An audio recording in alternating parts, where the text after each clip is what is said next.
Hello मेरे twelfth के प्यारे बच्चों, कैसे हैं आप सभी? शानदार, जबरदस्त, जिंदाबाद। जी मैं आज बताने वाला हूं आप सभी को इलेक्ट्रोस्कोप के बारे में। जी हाँ, किसके बारे में? इलेक्ट्रोस्कोप। इलेक्ट्रोस्कोप क्या है? ठीक है, इलेक्ट्रोस्कोप वही है जिसके सहायता से हम किसी आवेशित वस्तु का जांच करते हैं, टेस्ट करते हैं कि कोई वस्तु आवेशित है या नहीं है। तो चलिए इसको शुरू करते हैं। और इसे शुरू करने के पहले मुझे आपको बताना पड़ेगा। सबसे पहले एक टर्म देख लीजिए, टॉपिक देख लीजिए, और वो टॉपिक है स्थिर वैद्युत बल। ठीक है, अगर आपसे सवाल करें कि स्थिर वैद्युत बल क्या है, तो आपका जवाब क्या होना चाहिए? जल्दी से बताइए। बल, बल तो समझ ही रहे हैं। अब इसमें लगा हुआ है स्थिर वैद्युत बल। स्थिर मतलब स्थिर, रेस्ट, और वैद्युत यहाँ रिलेटेड है चार्ज से। मतलब कि वह बल जो स्थिर आवेश के कारण लगता है उसे हम लोग क्या कहते हैं? स्थिर आवेशित बल। तो अगर हम यहाँ पे कहें, इसका डेफिनेशन मुझे लिख करके बताइए, तो क्या बोलिएगा आप लोग?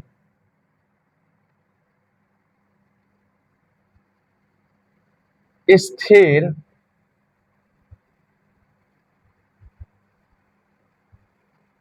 आवेश के कारण, स्थिर आवेश के कारण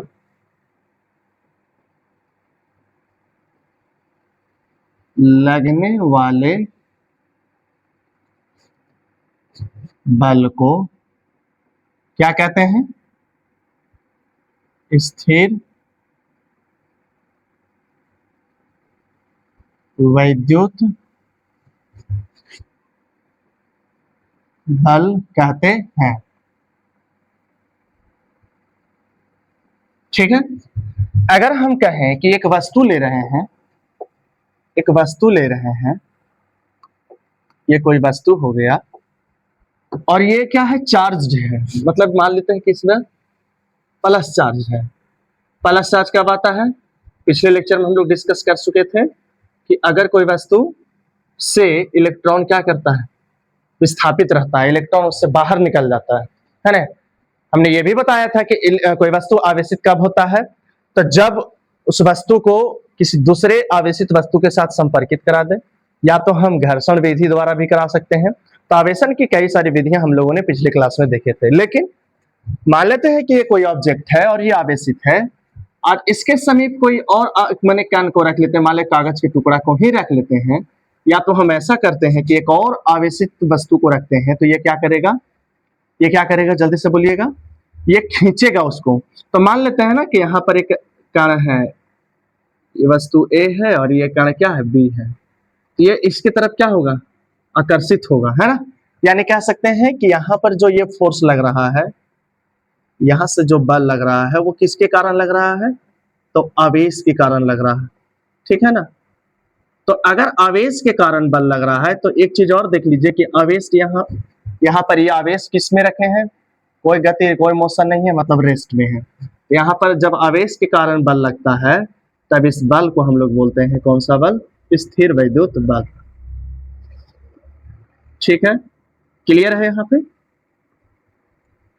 अगर हम एटम में चले जाएं, एटम समझ, परमाणु में, तो आपको पता होना चाहिए कि परमाणु में क्या हाल होता है। तो बीच में न्यूक्लियस होता है, जिस पर कौन सा चार्ज? Plus charge. प्रोटॉन होता है, और प्रोटॉन पर प्लस चार्ज पाया जाता है। तो प्लस चार्ज अगर पाया जाता है, न्यूट्रन न्यूट्रल पार्टिकल होता है, उस पर कोई आवेश नहीं होता है।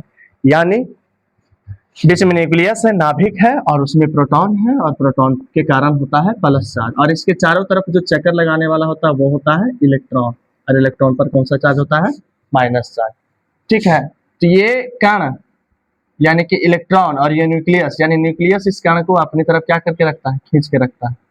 और जैसा कि हम लोग को पता है कि न्यूटन अगर ये फोर्स लगा रहा है, तो ये भी क्या करेगा? फोर्स लगाएगा।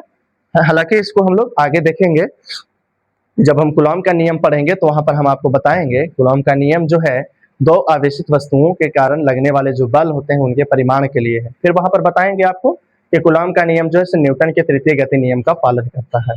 तो हम बस इतना यह कह रहे हैं यहाँ पे कि ये इलेक्ट्रॉन इसको खींच रहा है अगर अपने तरफ, ये भी नाभिक भी अपनी तरफ क्या करेगा? खींचेगा। यानी कुछ भी कहो, यहाँ पर क्या लग रहा है?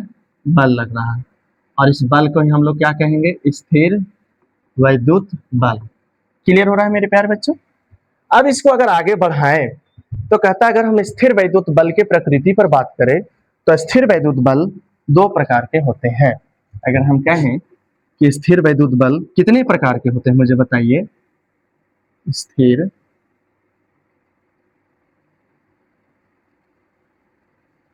वैद्युत बल कितने प्रकार के होते हैं? तो दो प्रकार के होते हैं। एक आकर्षण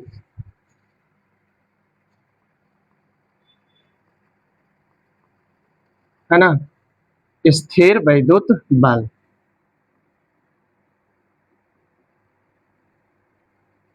स्थिर वैद्युत बल।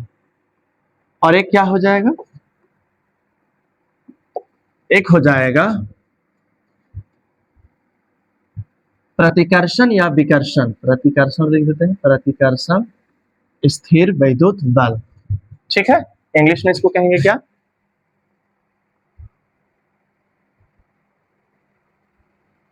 Attractive electrostatic force. इसको क्या कहेंगे? Repulsive electrostatic force. ठीक है, तो अब यहां से देखेंगे कि आकर्षण, आकर्षण स्थिर वैद्युत बल क्या होगा, मुझे बताइएगा। आकर्षण का मतलब ही होता है एक दूसरे की तरफ क्या होना, खींच करके जाना, है ना। आकर्षण मतलब एक दूसरे को खींचना, एक दूसरे के पास जाना। इसको हम एक प्रैक्टिकल एग्जांपल लेते हैं। जैसे अगर थोड़ा सा देख लीजिए यहाँ पे, अगर ये कोई लड़का है, ठीक है, तो जैसे ही ये कोई मेल है और ये कोई क्या है, फीमेल है ना। तो जैसा ही फीमेल को देखता है तो ये इसकी तरफ क्या हो जाता है, अट्रैक्ट हो जाता है, मतलब कि आकर्षित हो जाता है, मतलब उसके पास जाना चाहता है।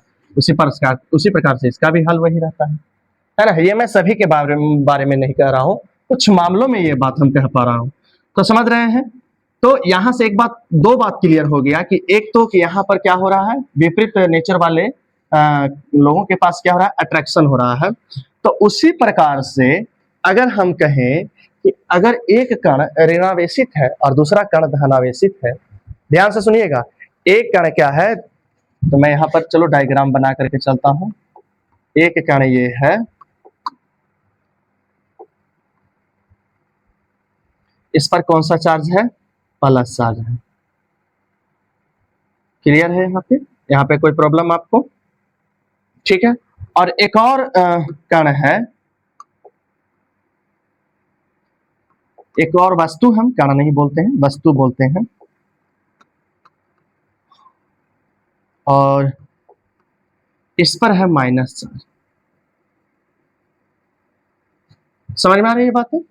तो यहां से क्या होगा, ये वस्तु ए है और ये वस्तु बी है, तो इन दोनों पर देखिए तो विपरीत नेचर के चार्ज है, यानी कि विजातीय आवेश है। तो ये एक दूसरे को क्या करेगा, खींचेगा, ये एक दूसरे के पास जाएगा, ये इसमें जाके सटेगा और ये इसमें जाके सटेगा।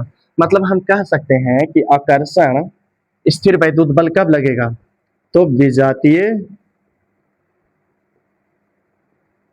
आवेशों के बीच। ठीक है, किसके बीच, विजातीय आवेशों के बीच कौन सा बल, जल्दी से बोलो, विजातीय आवेशों के बीच कौन सा बल लगेगा, तो आकर्षण स्थिर वैद्युत बल। क्लियर हो रहा है? चलिए आगे बढ़ते हैं। वही अगर हम कहें आपसे कि दो वस्तु है,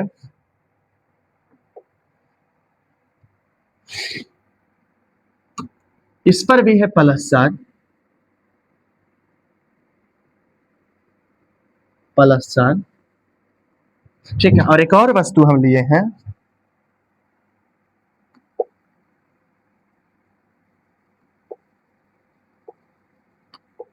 ठीक है, देख पा रहे हैं यहाँ पे, ये दो वस्तु हैं ए और बी, और दोनों पर देख पा रहे होंगे, एक पर क्या है, प्लस चार्ज, और दूसरा पर भी क्या है, प्लस चार्ज है।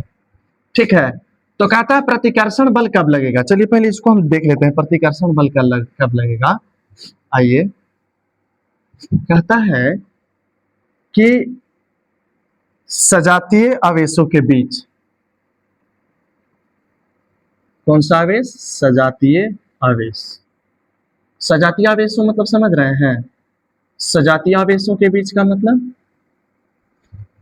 अगर कह रहे प्लस क्यू एंड एगो मतलब या तो ऐसे से देख लीजिए, इसको हटाते हैं भाई, इससे और मैटर कॉम्प्लिकेट हो जाएगा। बस आप देख लीजिए क्या सजातीय, स मतलब सेम, स का मतलब क्या? सेम। और जातीय मतलब, है ना, मतलब कि सेम नेचर के, जातीय यहाँ नेचर से रिलेट है। तो अगर सेम नेचर के क्या है? दो वस्तुएं हैं। सेम नेचर के कितने वस्तुएं हैं? दो। मतलब कि एक पर माने एक धन आवेशित है तो दूसरा भी धन आवेशित। या तो फिर ऐसा भी हो सकता है कि सर, ऐसे भी तो हो सकता है कि अगर एक वस्तु क्या है? ऋणावेशित है। जैसे मैं इस ऑब्जेक्ट को ले रहा हूं, एक वस्तु ये है जिस पर कौन सा चार्ज है? माइनस चार्ज है। कौन सा चार्ज? Minus charge. और एक और ऑब्जेक्ट हमने लिया और उस पर भी कौन सा चार्ज है? तो बिल्कुल आप सही बोल रहे हैं, उस पर भी है माइनस चार्ज, है ना। तो क्या होगा इन दोनों कंडीशन में? ये पहला एग्जांपल, ये दूसरा एग्जांपल आप देख पा रहे हैं। तो इन दोनों पर सजातीय आवेश है तो ये दोनों के बीच विकर्षण होगा। इसको आप ऐसे समझिए कि अगर दो लड़का है ना, अगर दो लड़का है तो दो लड़का दोनों लड़ाकू है, एक नंबर के लड़ाकू है, थोड़ा सा भी मैटर में क्या करने लगेगा? लड़ने लगेगा। उस टाइप वाला लड़का है। तो अगर सेम नेचर के यानी कि दोनों एक नंबर के लड़ाकू लड़का है तो ये दोनों जैसे ही पास दोनों को लाएंगे, दोनों क्या करने लगेगा? झगड़ने लगेगा। और झगड़ के कहाँ भागेगा? दूर भागेगा। तो वही हम आपको बता रहे हैं कि सजातीय आवेशों के बीच माने सेम नेचर वाले आवेशों के बीच कैसा फोर्स लगता है? तो प्रतिकर्षण बल। तो यहाँ जो फोर्स लग रहा है, यहाँ जो स्थिर वैद्युत बल लग रहा है, वो कौन सा बल लग रहा है? प्रतिकर्षण स्थिर वैद्युत बल लग रहा है। क्लियर? वही बात है यहाँ पे, यहाँ पर भी दोनों वस्तुओं पर क्या है? सेम आवेश है, यानी कि एक पर माइनस चार्ज है तो दूसरा पर भी कैसा चार्ज है? माइनस चार्ज है। तो यहाँ भी एक दूसरे को क्या करेगा? विकर्षित करेगा। अगर हम मौलिक कणों पर विचार करें, ये तो हो गया एक सिंपल सा एग्जांपल। अगर हम आपसे कहें कि मुझे बताइए कि इलेक्ट्रॉन एक जगह पे इलेक्ट्रॉन है और एक कण जहां पे है प्रोटॉन, ठीक है। तो इलेक्ट्रॉन और प्रोटॉन के बीच कैसा चार्ज था? आपको पता होना चाहिए। इलेक्ट्रॉन पर माइनस चार्ज और प्रोटॉन पे प्लस चार्ज। तो इलेक्ट्रॉन और प्रोटॉन दोनों पर विजातीय आवेश है तो ये एक दूसरे के क्या जाएगा? पास जाएगा। यही वजह है कि नाभिक में प्रोटॉन होता है जिस पर प्लस चार्ज, और उसके चारों तरफ जो इलेक्ट्रॉन घूमते रहता है उस पर है माइनस चार्ज, तो वो उसको क्या करता है? अट्रैक्ट करता है। क्लियर हो रहा है यहाँ पे? तो यहां से हम लोग क्लियर हो गए कि इलेक्ट्रॉन और प्रोटॉन के बीच कौन सा फोर्स? आकर्षण स्थिर वैद्युत बल। यही अगर हम आपसे कहें, सवाल करें कि सर मेरे प्यारे बच्चों मुझे बताइए कि अगर यहाँ पे इलेक्ट्रॉन है और एक और कण है जिस पर क्या है? इलेक्ट्रॉन है, तो इलेक्ट्रॉन इलेक्ट्रॉन पर कौन सा फोर्स लगेगा? जल्दी से बताइए। क्योंकि इलेक्ट्रॉन पर भी माइनस चार्ज और फिर इस इलेक्ट्रॉन पर भी माइनस चार्ज, तो ये दूसरे से क्या जाएगा? दूर जाएगा। समझ में आ रहा है? फिर अगर हम आपसे कहें कि नहीं, मुझे ये बताइए कि अगर एक कण पर प्रोटॉन है और दूसरे कण पर भी क्या है? प्रोटॉन है, अब बताइए क्या होगा? तो ये भी क्या जाएगा? दूर जाएगा। क्यों? क्योंकि दोनों पर क्या है? प्लस चार्ज है ना। तो जब एक्सपेरिमेंट करके किया गया था तो यही पता चला कि सजातीय आवेशों के बीच विकर्षण और विजातीय आवेशों के बीच क्या? आकर्षण। और उसका जो मेन रीजन है वो इलेक्ट्रॉन और क्या, जैसे कि हमने पढ़ा था कि आवेश का जो मेन कारण है वो है इलेक्ट्रॉन और प्रोटॉन। तो ये बात सिर्फ पकड़ के चलिए कि इलेक्ट्रॉन और प्रोटॉन के बीच आकर्षण, और बाकी अगर इलेक्ट्रॉन इलेक्ट्रॉन रहे तो विकर्षण, प्रोटॉन प्रोटॉन रहे तो विकर्षण। अब थोड़ा सा अगर हम कहें कि इसको इससे रिलेट करिए तो आप देखिए ना, ए पर ऋण आवेश है, इसका मतलब एक्स्ट्रा संख्या में क्या है? इलेक्ट्रॉन है। ये भी ऋण आवेशित है, इसका मतलब एक्स्ट्रा संख्या में क्या है? इलेक्ट्रॉन है। तो इलेक्ट्रॉन इलेक्ट्रॉन के बीच क्या होगा? विकर्षण होगा। That's all. यही पर अगर यहाँ पर यही बात इसमें अगर इंक्लूड करें तो इस पर प्लस चार्ज, इसका मतलब है कि इलेक्ट्रॉन की कमी है, प्रोटॉन की अधिकता है, तो प्रोटॉन पर कौन सा चार्ज? Plus charge. तो ये क्या करेगा? एक दूसरे को दूर भेजेगा। यहाँ पर आ जाइए, यहाँ पर आ जाइए तो क्या है? इस पर प्लस चार्ज है, मतलब इलेक्ट्रॉन की कमी है, और इस पर क्या है? माइनस चार्ज है, मतलब इलेक्ट्रॉन की क्या है? अधिकता है। यानी कि यहाँ पर प्रोटॉन देखने के लिए मिल रहा है एक्स्ट्रा, यहाँ पे इलेक्ट्रॉन। तो आप बताइए, प्रोटॉन पे प्लस चार्ज और इलेक्ट्रॉन पे माइनस चार्ज, तो एक दूसरे को अट्रैक्ट करेगा या नहीं? बिल्कुल करेगा। यहाँ से क्लियर है? चलिए, अब इसी कॉन्सेप्ट को थोड़ा सा ध्यान में रखते हुए, अब इतने सारी बातें हो रही है अब बात यह है कि सर अगर हम बोल रहे हैं तो ये आवाज है, ये हमें सुनाई देता है ना। लेकिन अगर किसी वस्तु पर आवेश है या हम यह कह रहे हैं कोई वस्तु अगर आवेशित है तो कैसे पता चलेगा सर कि वो वस्तु आवेशित है? सवाल है कि नहीं। तो इसके लिए मार्केट में एक डिवाइस अवेलेबल है जिसका नाम है, देख लीजिए यहाँ पे, ये आप अमेजन, फ्लिपकार्ट, जहां से भी आप मंगवाना चाहते हैं मंगवा सकते हैं। और आपके स्कूल, आपके विद्यालय, आपके कॉलेज में ये क्या रहता है, तो लेबोरेटरी में रखा हुआ रहता है। क्लियर। इसका नाम है इलेक्ट्रोस्कोप। क्लियर हो रहा है। इसका नाम क्या है, इलेक्ट्रोस्कोप। ठीक है। ये इलेक्ट्रोस्कोप क्या है, इलेक्ट्रोस्कोप कहता है, इलेक्ट्रोस्कोप एक विद्युतीय उपकरण है जिसके सहायता से आवेश का टेस्ट किया जाता है ना, आवेश का टेस्ट किया जाता है कि वह वस्तु आवेशित है या नहीं है। इसमें आप देख पा रहे होंगे यह एक चालक छड़ है और ये देख रहे होंगे गोल्ड कलर का है ये, और यहाँ पर ये दोनों पत्ती ब्लेड है और ये गोल्ड का है। ठीक है। इसमें स्केल भी लगा हुआ है, देख पा रहे होंगे।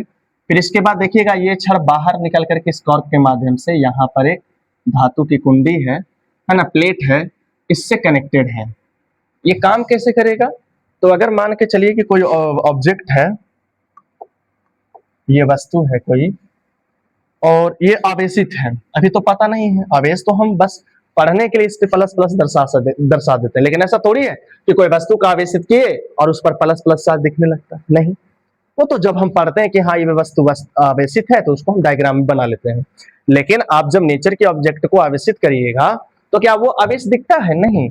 लेकिन हम चाहते हैं कि इसमें कितना आवेश है इसको बताइए, तो इसको क्या किया जाएगा, या हम कहेंगे ये आवेशित है कि नहीं है, तो इसको क्या करा जाएगा,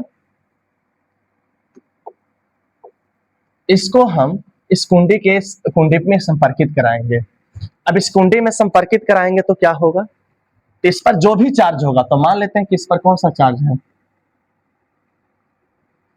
इस पर जो चार्ज है वो कौन सा है, तो मान लेते हैं प्लस चार्ज है।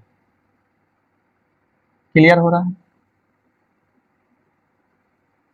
तो प्लस चार्ज का मतलब क्या है, प्लस चार्ज का मतलब ये होता है कि वो इलेक्ट्रॉन को खो चुका है। तो अगर वो इलेक्ट्रॉन उससे विस्थापित है तो उस पर प्लस चार्ज है। तो हमने कहा था कि नेचर का कोई भी ऑब्जेक्ट वो क्या होना चाहता है, स्टेबल होना चाहता है। समझ में आ रहा है, वो क्या होना चाहता है, स्टेबल। तो अगर स्टेबल होना चाहता है तो वो इलेक्ट्रॉन को खींचेगा कहीं ना कहीं से। तो कहां से खींचेगा, तो मान लो इस धातु के कुंडे से खींचेगा, तो इलेक्ट्रॉन इस पर आएगा। तो इलेक्ट्रॉन आने का मतलब इस पर ये भी क्या, प्लस चार्ज। वैसे भी हम लोग पढ़े थे कि अगर हम क्या करते हैं कि एक आवेशित वस्तु को किसी चालक से संपर्कित करा देते हैं। ठीक है, क्या मैंने बोला, अगर एक आवेशित वस्तु को एक चालक से संपर्कित करा देते हैं तो यह आवेशन की विधि चालन विधि कहलाता है। और जिसको हम संपर्कित कराएं जिस चालक को, अगर ये वस्तु धनावेशित है तो ये वस्तु भी पर भी कौन सा चार्ज, प्लस चार्ज आ जाएगा। तो प्लस चार्ज कहने का मतलब है कि चलिए इस मतलब कहने का मतलब है कि इस पर प्लस चार्ज आ गया है तो यह चार्ज अब आगे बढ़ेगा, है ना। ये पूरा क्या धातु है तो इस धातु पर प्लस चार्ज आ गया। अभी दोनों देख पा रहे होंगे इस पर भी क्या आ जाएगा, प्लस चार्ज आ जाएगा दोनों फॉइल पे। और दोनों फॉइल जो होता है इस प्रकार से क्या रहता है, हैंग रहता है, ताकि वो स्वतंत्रता पूर्वक क्या हो सके, दूर पास आ सके। तो अगर इन दोनों फॉइल पे, दोनों पत्तर पे, ये दोनों पत्ती पे अगर प्लस चार्ज आया है मतलब धनात्मक आवेश आया है, तो हम लोग अभी तुरंत पढ़े हैं, कहने किधर गया जी, यहाँ पे आइए। हम लोग अभी तुरंत पढ़े हैं कि सजातीय आवेशों के बीच क्या होता है, विकर्षण होता है। मतलब सर आप ये कहना चाह रहे हैं, हाँ हम ये कहना चाह रहे हैं कि ये दोनों पत्तर पे प्लस चार्ज आया है तो ये एक दूसरे को क्या करेगा, रिपेल करेगा। तो अगर रिपेल कर रहा है तो इसका मतलब है कि वो वस्तु क्या है, आवेशित है। अगर वो आवेशित नहीं रहता तो ये एक दूसरे के पास मतलब जैसे था पहले से वैसे ही रहता, दूर नहीं जाता। तो समझ में आ रहा है मैं क्या समझा रहा हूं। आइए इसको हम लोग प्रॉपर डायग्राम, परिचय वगैरह से देख लेते हैं। देखिए आपके सामने हम इलेक्ट्रोस्कोप का डायग्राम बना करके रखे हुए हैं, देख रहे हैं, देख लीजिए। इसमें आप देख रहे हैं ये जो बर्तन है ये कांच का बर्तन है, ठीक है। ये जो डायग्राम देख पा रहे हैं आप, ये क्या है, कांच का जार है। इसका नाम हमने रख दिया कांच का जार और जार का नाम दे दिया है जी। फिर आप देख रहे होंगे इसमें एक कॉर्क लगा हुआ है, यानी इसके सहायता से एयर नहीं अंदर जाएगा, और इसके सहायता से हमने क्या किया है, तो एक रॉड को अंदर डाल दिया है ना। इस रॉड का नाम हमने दिया धात्विक छड़, जिसका नाम दिया है आर। फिर इस छड़ से हमने क्या किया है दोस्तों, गोल्ड का फॉइल को हम इस प्रकार से संपर्कित करा दिए हैं, यानी हैंगिंग करके रख दिए हैं, जिसका नाम है अस्तर पत्ती। कौन कौन है, तो एल इसको नाम दिए, 2 ठो है। फिर देखिए ये जो छड़ है बाहर निकला है, और ये जिस वस्तु को टेस्ट करना चाह रहे थे कि उस वस्तु पर कौन सा आवेश है, उसको टेस्ट जिसको करना है उसको हम यहाँ पे लाए। थोड़ा सा परिचय देखिएगा। कहा कि विद्युतदर्शी, हिंदी में विद्युतदर्शी कहते हैं, एक ऐसा सरल उपकरण है, बहुत सिंपल है, आप इसको अपने घर में भी बना सकते हैं, जिसकी सहायता से किसी वस्तु पर आवेशित माने आवेश की उपस्थिति का जांच किया जाता है। बनाया कैसे जाएगा, कहता है इसमें कांच के जार जी में धातु की एक छड़ आर ऊर्ध्वाधर लगी हुई होती है। देख रहे हैं, जार जी है और इसमें एक छड़ को हमने लगाया है, छड़िए वाला ये छड़ है, धातु की छड़ होगी, हल्का होना चाहिए। फिर कह रहा है छड़ के ऊपरी सिरे पर धात्विक घुंडी, ये देख लीजिए है ना, प्लेट टाइप का जो उसमें भी दिखा रहे हैं, तो उसको नाम यहाँ धात्विक घुंडी दिया है, के लगा हुआ रहता है, अच्छी बात है। जबकि निचली सिरे पर 2 स्वर्ण पत्तियां एल लगी होती है नीचे, ऊपरी वाले सिरे पे घुंडी, धात्विक घुंडी, और नीचे वाले सिरे पे गोल्ड फॉइल। कोई दिक्कत है, आगे बढ़ा जाए। काम कैसे करता है, वही बात है जो हमने बताया। जब आवेशित वस्तु को धात्विक घुंडी यहाँ पे में संपर्कित कराते हैं, तो कुछ आवेश स्वर्ण पत्तियों पर भी आ जाते हैं, और चूंकि दोनों पत्तियों एल पर समान प्रकृति के आवेश आ जाते हैं। देखिए यहाँ पर थोड़ा सा मैं आपको बताता हूं थोड़ा।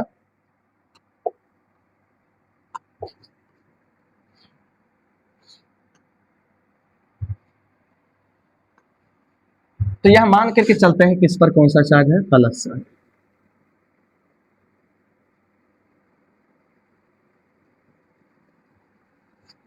ठीक है, कौन सा चार्ज है, प्लस चार्ज है। तो क्या होगा मुझे बताइएगा, तो कुछ प्लस चार्ज जो है इस छड़ के सहायता से पहले तो छड़ पर आएगा, और छड़ पर आने के बाद इस गोल्ड फॉइल पर आएगा, और हम अभी तुरंत पढ़े कि सजातीय आवेशों के बीच क्या होता है, विकर्षण। ये गोल्ड फॉइल क्या होगा,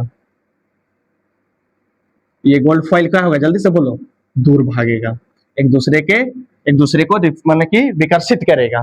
तो विकर्षित होने का मतलब यह बात का प्रमाणित करता है कि हाँ, इसका मतलब है कि इस पर चार्ज था। अगर वही ऋण आवेशित रहेगा तो फिर से इस पर कौन सा चार्ज आएगा, बताइए, दोनों फॉइल पे माइनस चार्ज रहेगा, और माइनस माइनस के बीच भी क्या होता है, विकर्षण होता है, तो भी ये दूर जाएगा। तो ये ओवरऑल क्या हो गया, इलेक्ट्रोस्कोप के बारे में हम आपको जानकारी दी। आप इसको पढ़िए एक बार।